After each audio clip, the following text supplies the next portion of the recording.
Hey, this is Joe here.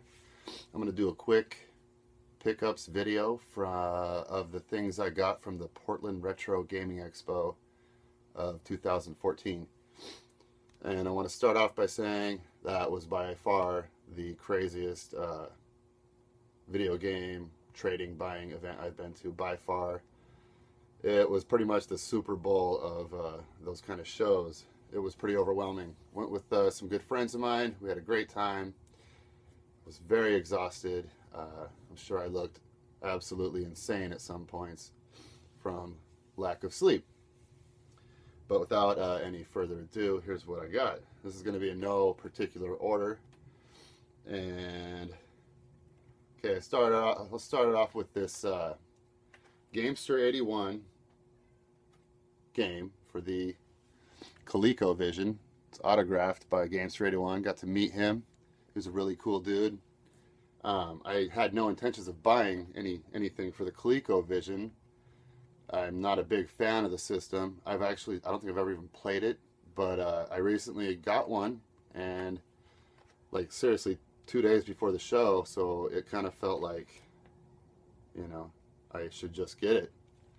He's a big Star Wars fan. Maybe he used the Force on me or something. I don't know. But yeah, he's a really cool guy. I'm glad I got to meet him. And let's see. I got a big box game for the PlayStation 1. Top Gun Fire at Will. Looks pretty cool. Looks like there's a lot of full motion video. So, you know, that's always good for a great laugh. I love that stuff. It's so weird. I can't quite describe it, but it's just a really cool thing to experience. My buddy Reggie, stopped by his house on the way back. He hooked me up with a Game Boy case I needed. Game Boy Advance case. Kirby's Nightmare in Dreamland. So that will look nice on the shelf now. Another buddy of mine from my Seattle Retro Gamers group. I told him I was looking for this game when we were at the show. He spotted it, called me, and I was super happy because this game is pervy and strange. It's got a cool backstory to it. Apparently one of the girls was 17 years old who showed her boobies and they pulled it off the shelves. Yeah, the cover had some stickers on it, and when I took them off, it actually ended up being a display only, so maybe that's a uber rare variant worth millions of dollars. We'll find out. Let's see. Next, this was a big hit. We actually got to take this game home and play it. We were all a little hammered, so it was pretty confusing, but it was fun nonetheless. Stayed at a good buddy Jesse's house. We fired this up on his CDI, Voyeur. Really cool game from what I've played so far. I mean, that goes with a little liberty. It's cool, but it's on a CDI, so you gotta know what you're getting yourself into on the CDI. Yeah, very, very unique game there. Oh yeah, and these were on my want list. Splatterhouse. Got that from another friend of mine, Alex K. Thank you very much. Been wanting this for quite some time. And I got this. Actually picked this up from Dr. NES, Dr. Nintendo. Another YouTuber that's also in my group and was at the show. Really nice dude. And thanks a lot, Ben, for pointing that out for me, man. Let's see here. Oh, this was waiting for me in the mailbox when I got home. Been after that for a while. It was having issues running on my PS3. I don't know why. It just got stuck loading. And some of the cutscenes at the beginning were real choppy. I'm hoping it works out good, you know, on a PS2 or PS1. We will find out. Hope so. Alright. Okay, a cool story behind this. I went to the All Gen Gamers podcast, and apparently they were giving out games at the end. So if you ask a question, you have to ask a question, and you got a game. So I asked a question about. I was asking if they've ever heard of Google Cardboard, and they all just looked at me like I was crazy. And I was like, no, it's a real thing. And then I went up to get my game. And I was like, oh, sweet, man. You know, I don't always pick up games for this. And I got back to my seat and it was empty. So I figured I better get them to sign it to make it a little cooler. So I'm going to be on the lookout for that missile defense. Fill that thing up. All right. Picked this up at a guy's booth for $3. 6-button Genesis controller. These are really cool. If anybody knows what the mode button does on top, please let me know because, yeah, it's kind of a mystery. Guy had serious deals at that booth.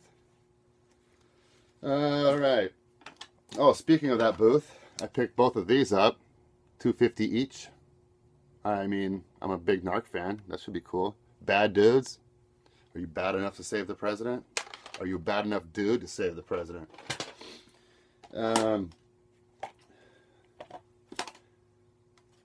Picked up this Teenage Mutant Ninja Turtles Hyperstone Heist. I figure it's time to get some decent games on my Genesis, so yeah, that's a good start. Splatterhouse 2 and this, that's not too bad. Let's see here. What else? Oh yeah, I've been pretty actively pursuing the Nintendo 64 library, so knocking those out is it's harder than you think. It really is, man. I mean, when you get down to like the last 100, you're like, really? They made a game for that, you know? But anyway, these three, I've always, I don't know, I always pass them up, but you know, I was at this show to spend some money, so I mean, they're not that they're expensive titles, but I just always pass them up. We got Wet Tricks, Hybrid Heaven. I've been really interested in playing this game, so we'll see. And a wrestling game. Got a lot of those for that system. And what do we have next? Oh yeah, some sweet Famicom games. I can't read Japanese, so these look like the most playable without being able to read and speak Japanese. This one looks kind of interesting. It looks like a shmup, but it says RPG right on it. We'll see what that's all about. It looks like some kind of jockey game here. This looks like it could possibly be another shmup of some sort. I don't know. Something have to do with space, so we'll see. And this was actually the first thing I picked up at the show. It really caught my eye. I didn't want it to disappear, so I just grabbed it right on the spot. It's the Famicom version of Star Wars, which I've heard is really cool. It's got a really shiny label. Little dinged up, but hey man, whatever. That should be fun. Fun play. All right. Oh, this is great. This was a custom label made by my good buddy Reggie. It's great. You know, a little inappropriate, but if any of you guys know me personally, you know I'm all about the inappropriate. F the police. Yeah. The only double of a Super Nintendo game I had that would be remotely, you know, appropriate for this label was SimCity. So I scratched off a SimCity label and applied this guy. So, you know, when I'm destroying the city, F the police, y'all. F the police. Now, my buddy Casey also pointed out a ton of these NES sleeves, which make collecting NES and playing NES when you have a huge shelf like that a lot easier. So you can pull a game out and it's got its own little home. So all the games, all the NES games I picked up are sleeved. Those are becoming harder and harder to find, it seems like. So first of all, I got Gary Kitchen's Battle Tank. If anybody knows Gary Kitchen, let him know I got his battle tank. Bri Fighter. Clue Land, which will complete my black box NES, so happy about that. Another thing to keep in mind, when you have these sleeves, be very careful taking your game in and out. If you have any kind of peeling of the label right here, putting it back in can really jack it up. So just go real slow. Little tip. Conquest of the Crystal Palace. Isolated Warrior. Let's see. Joshua. The Battle of Jericho. Gotta love those Wisdom Tree games, right? Kickle Cubicle. And a lot of these games I haven't even played. because I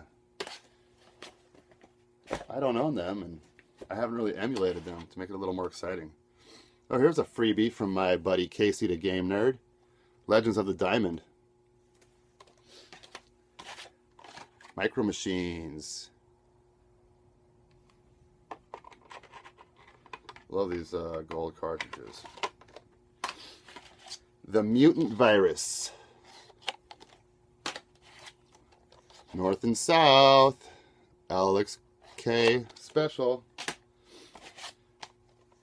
Kicks, Quicks, Strawberry Quick. I don't know what you call, how to pronounce that, but it's a puzzle game. Your mind is the only weapon. Here's a game I didn't even really know existed for the NES. Those are always cool to pick up. Ren and Stimpy in the house. Okay, now this is sad, but this almost completes my Sesame Street games. So hopefully I can knock that last Sesame Street out soon and I won't have to accidentally buy another fucking Sesame Street game, because nothing makes me want to go home and hang myself more than buying Sesame Street twice. Okay.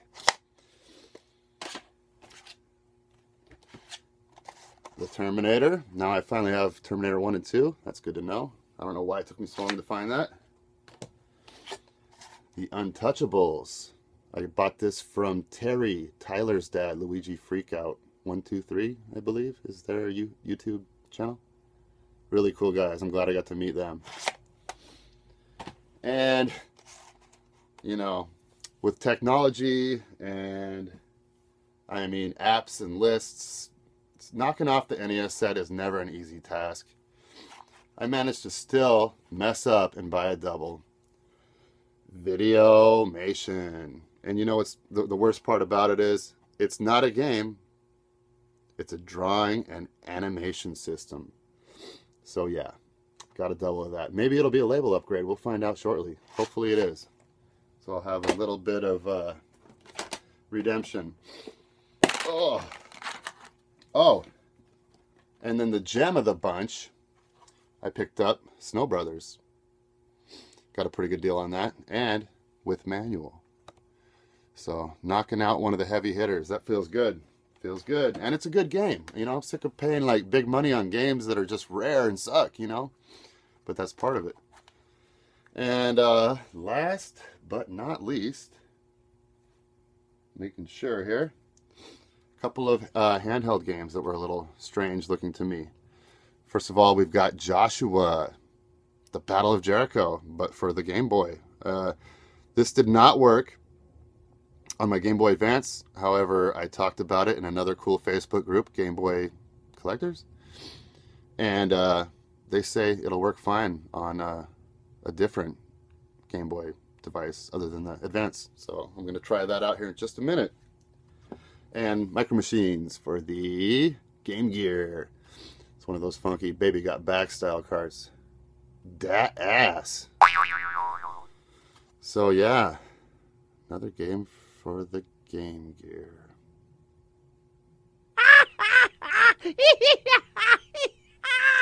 That's it. Thanks for watching. Comment, call me an idiot.